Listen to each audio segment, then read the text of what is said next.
हरे कृष्णा। अध्याय 10 श्लोक नंबर 11। तेषाम् एवानुकम्पर्थम् अहम् अज्ञानजं तमा नाशयामि आत्मभावस्तो ज्ञानदीपेन भास्वता। इसका अर्थ, मैं उन पर विशेष कृपा करने के हेतु उनके हृदयों में वास करते हुए ज्ञान के प्रकाशमान दीपक के द्वारा अज्ञानजन्य अंधकार को दूर करता हूँ।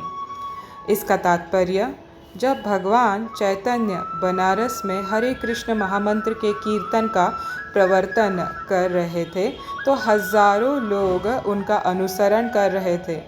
तत्कालीन बनारस के अत्यंत प्रभावशाली एवं विद्वान प्रकाशानंद सरस्वती उनको भावुक कहकर उनका उपहास करते थे। कभी कभी भक्तों की आलोचना दार्शनिक यह सोचकर कहते हैं कि भक्तगण अंधकार में हैं और दार्शनिक दृष्टि से भोले भाले भावुक हैं, किंतु यह तथ्य नहीं है।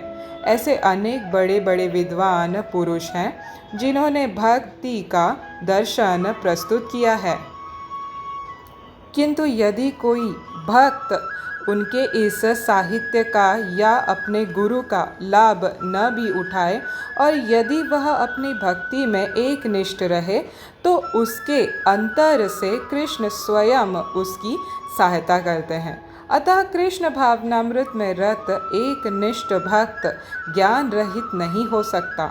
इसके लिए इतनी ही योग्यता चाहिए कि वह पूर्ण कृष्ण भावनामृत में रहकर भक्ति संपन्न करता रहे। आधुनिक दार्शनिकों का विचार है कि बिना विवेक के शुद्ध ज्ञान प्राप्त नहीं किया जा सकता। उनके लिए भगवान का उत्तर है, जो लोग शुद्ध भक्ति में रत है, भले ही वे पर्याप्त शिक्षित न हो तथा वैदिक नियमों से पूर्णतया अवगत न हो, किंतु भगवान उनकी सहायता करते ही है, जैसा कि इस श्लोक में बताया गया है। भगवान अर्जुन को बताते हैं कि मात्र चिंतन से परम सत्य भगवान को समझ पाना असंभव है, क्योंकि भगवान इतने महान है कि कोरे मानसिक प्रयास से उन्हें न तो जाना जा सकता है न ही प्राप्त किया जा सकता है। भले ही कोई लाखों वर्षों तक चिंतन करता रहे, किंतु यदि भक्ति नहीं करता, यदि वह परम सत्य का प्रेमी नहीं है, तो उसे कभी भी कृष्ण या परम सत्य समझ में नहीं आएगा। परम सत्य कृष्ण केवल भक्ति से प्रसन्न होते हैं और अपनी अचिंत्य शक्ति से वे शुद्ध भक्त के हृदय में स्वयं प्रकट हो सकते हैं। शुद्ध भक्त के हृदय में तो कृष्ण निरंतर रहते हैं और कृष्ण की उपस्थिति सूर्य के समान है, जिसके द्वारा अज्ञान का अंधकार तुरंत दूर हो जाता है। शुद्ध भक्त पर भगवान की यही विशेष कृपा है। करोड़ों जन्मों के भौतिक संसर्ग के कल्मश के कारण मनुष्य का हृदय भौतिकता के मल धूलि से आच्छादित हो जाता है, किंतु जब मनुष्य भक्ति में लगता है और निरंतर हरे कृष्ण का जप करता है तो यह मल तुरंत दूर हो जाता है और उसे शुद्ध ज्ञान प्राप्त होता है। परम लक्ष्य विष्णु को इसी जप तथा भक्ति से प्राप्त किया जा सकता है, अन्य किसी प्रकार के मनोधर्म या तर्क द्वारा नहीं।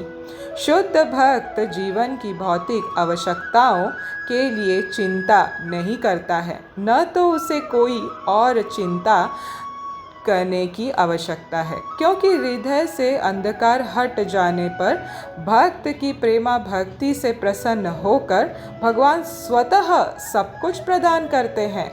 यही भगवद गीता का उपदेश सार है। भगवद गीता के अध्ययन से मनुष्य भगवान के शरणागत होकर शुद्ध भक्ति में लग जाता है। जैसे ही भगवान अपने ऊपर भार ले लेते हैं, मनुष्य सारे भौतिक प्रयासों से मुक्त हो जाता है। हरे कृष्णा। तो ये था श्रीला प्रभुपाद जी द्वारा दिया हुआ तात्पर्य मित्रों।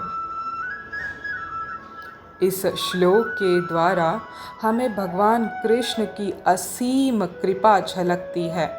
यहाँ पे भगवान बताते हैं कि वो अपने भक्त का जो अंदर का अज्ञान रूपी अंधकार है वो पूरा नष्ट कर देते हैं, दूर कर देते हैं और उसके हृदय में ज्ञान का प्रकाश दीपक जलाते हैं। भगवान कहते हैं ये उनका विशेष कृपा है। इस हेतु की वजह से ही वो उसके हृदय में वास करते हैं। जैसे कोई स्थान पर हम बैठना चाहते हो तो उसे पहले हम क्या करते हैं, साफ़ करते हैं, क्लीन करते हैं, फिर उस पर बैठते हैं। वैसे ही हमारा हृदय जो है अनंत काल से मतलब बहुत जन्मों से हमने जन्म लिया है और नाना प्रकार के कर्म किए हैं। कभी दूषित कर्म किए हैं, कभी अच्छे कर्म किए हैं, सतोगुण में जिए हैं, कभी रजोगुण में जिए हैं, कभी तामसी भी हुए हैं। तो इन सब का जो कलमश है, गंदगी है, वो हमारे हृदय में चिपक गई है, जिस वजह से हम भगवान को समझ नहीं पा रहे हैं। तो भगवान क्या कहते हैं, सबसे पहले मैं झाड़ू लेके उसकी सफाई करता हूँ, मेरे शुद्ध भक्त का हृदय सफाई करता हूँ, वो चिकनाई दूर कर देता हूँ, है ना। जैसे डिटर्जेंट से हम कपड़ा धोते हैं या बर्तन धोते हैं तो वो साफ़ होने पे कैसे हम बर्तन में खुद अपना चेहरा भी कभी कभी देख सकते हैं, इतनी साफ़ हो जाती है। वैसे ही हृदय रूपी तर्पण में जब भगवान उतरते हैं तो हम उनको साफ तरीके से देख सकते हैं। मगर ये स्वच्छ कैसे होगा, ये स्वयं भगवान करेंगे, हमें करने की ज़रूरत नहीं है, भगवान करेंगे।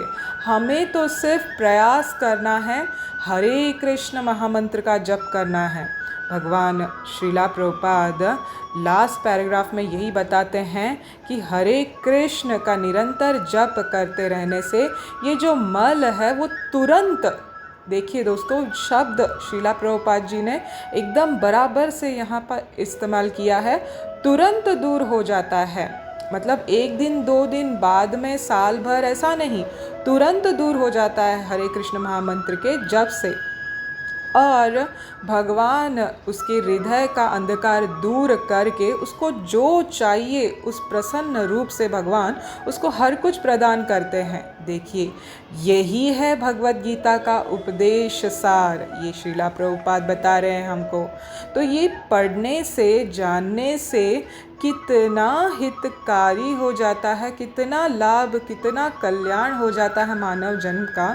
और क्या चाहिए हम लोगों को, बस हमारा जीवन सफल हो जाए, हम इस लोक में भी और परलोक में भी खुश रहे, और इससे बढ़कर क्या क्या बड़ी गति हो सकती है।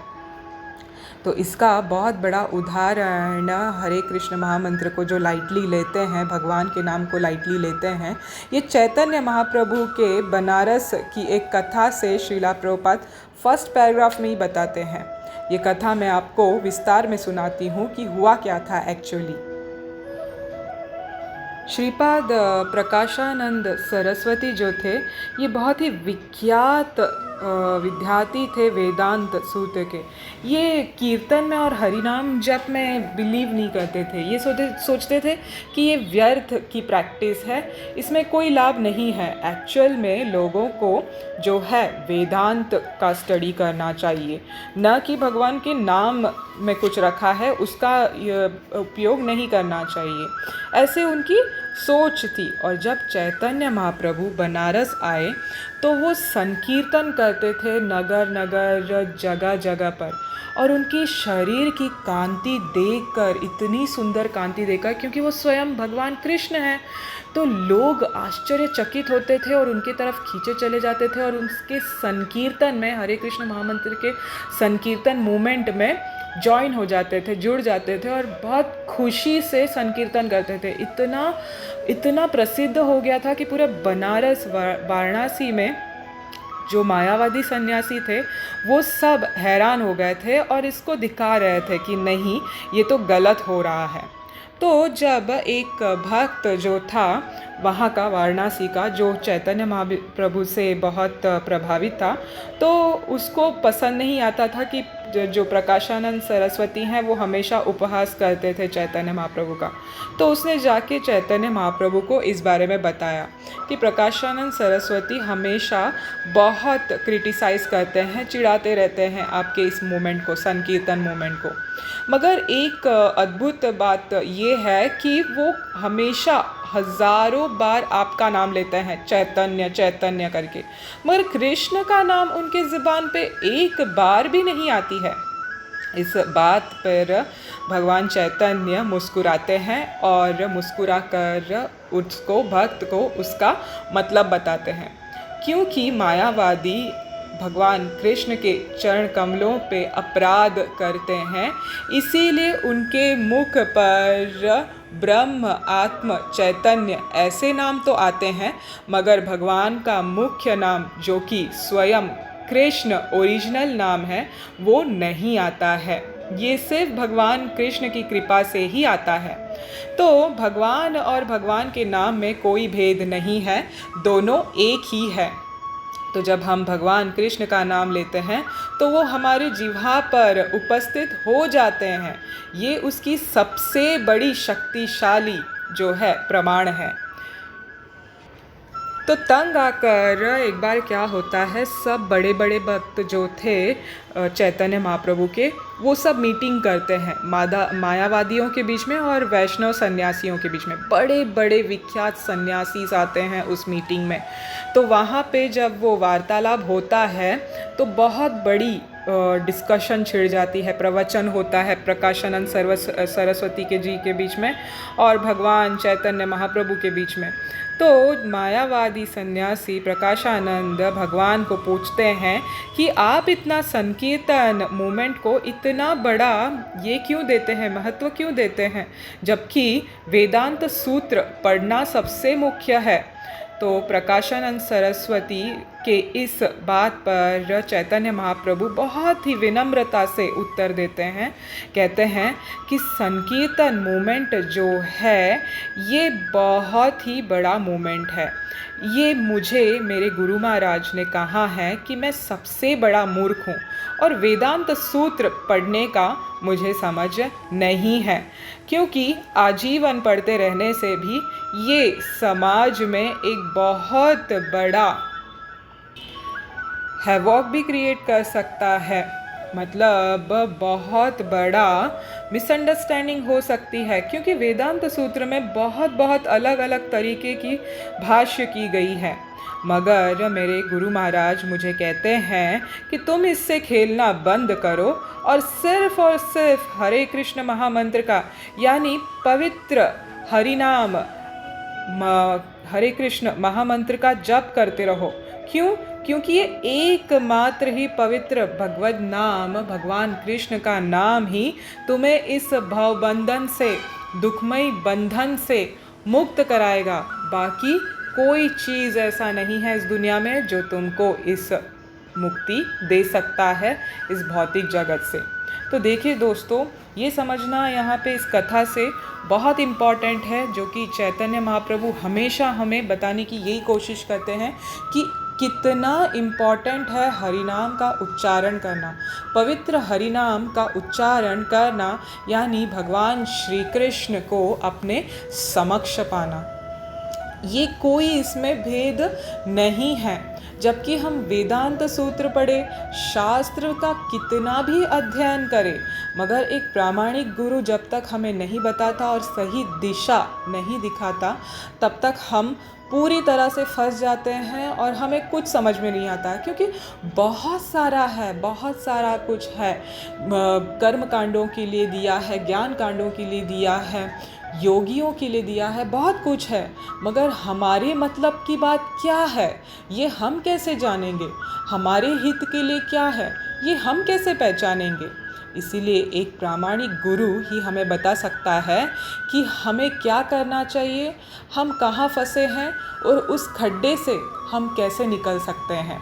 तो ये भावबंधन जो भौतिक रूपी खड्डा है, इसमें जो हम फंस गए हैं और माया हमें इसके बाहर निकलने नहीं दे रही है, तो एक प्रामाणिक गुरु जो कि स्वयं चैतन्य महाप्रभु कृष्णा हमें बचाने आते हैं तो हमें आंख बंद करके उनकी बात पर यकीन करना चाहिए और हरे कृष्ण महामंत्र को रटते रहना चाहिए निरंतर।